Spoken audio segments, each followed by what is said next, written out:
The question was about creating a cohabitation.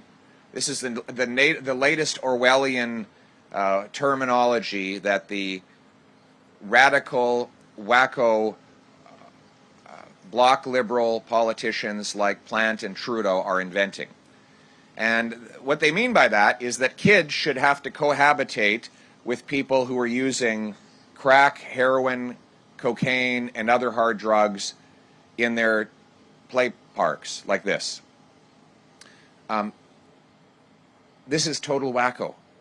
Kids should not have to cohabitate with hard drug use and crime. That's not Canada. What it is leading to is more danger and more violence. And by the way, there's an entire industry of bureaucracies and activists and politicians who are profiting from this misery and want to perpetuate it. And they are pumping more and more money into keeping it going. I will end it. My common sense plan will ban the hard drugs. It will put the money into treatment rather than into handing out narcotics. We will break the dependence on drugs, and we will bring our loved ones home drug-free. And let me just close off by quoting a local resident who describes what it's like to have this so-called cohabitation that the wacko radical mayor and prime minister are pushing.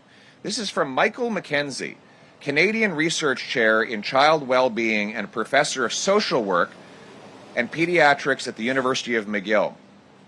Before the centre opened, community resistance was narrowly focused on the drug injection site. The discussion, sadly now, extends to the entire facility, risking to throw the baby out with the bathwater.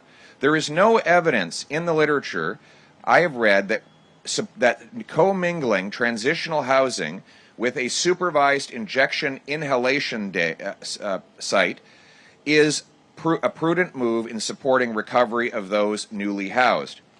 I make no apologies because that I don't want my children seeing sex acts on the way home from school. I feel no shame in saying it is unacceptable to have people publicly masturbating or assaulting neighbors. Communities, much like the families who comprise them, can be both compassionate and set firm boundaries about unacceptable public behavior that harms people and traumatizes children. It is compassionate to demand more from politicians and the Benoit Laub Centre. That's Michael Mackenzie, Canada Research Chair in Child Wellbeing and Professor of Social Work and Pediatrics at the University of McGill. That sounds like common sense to me.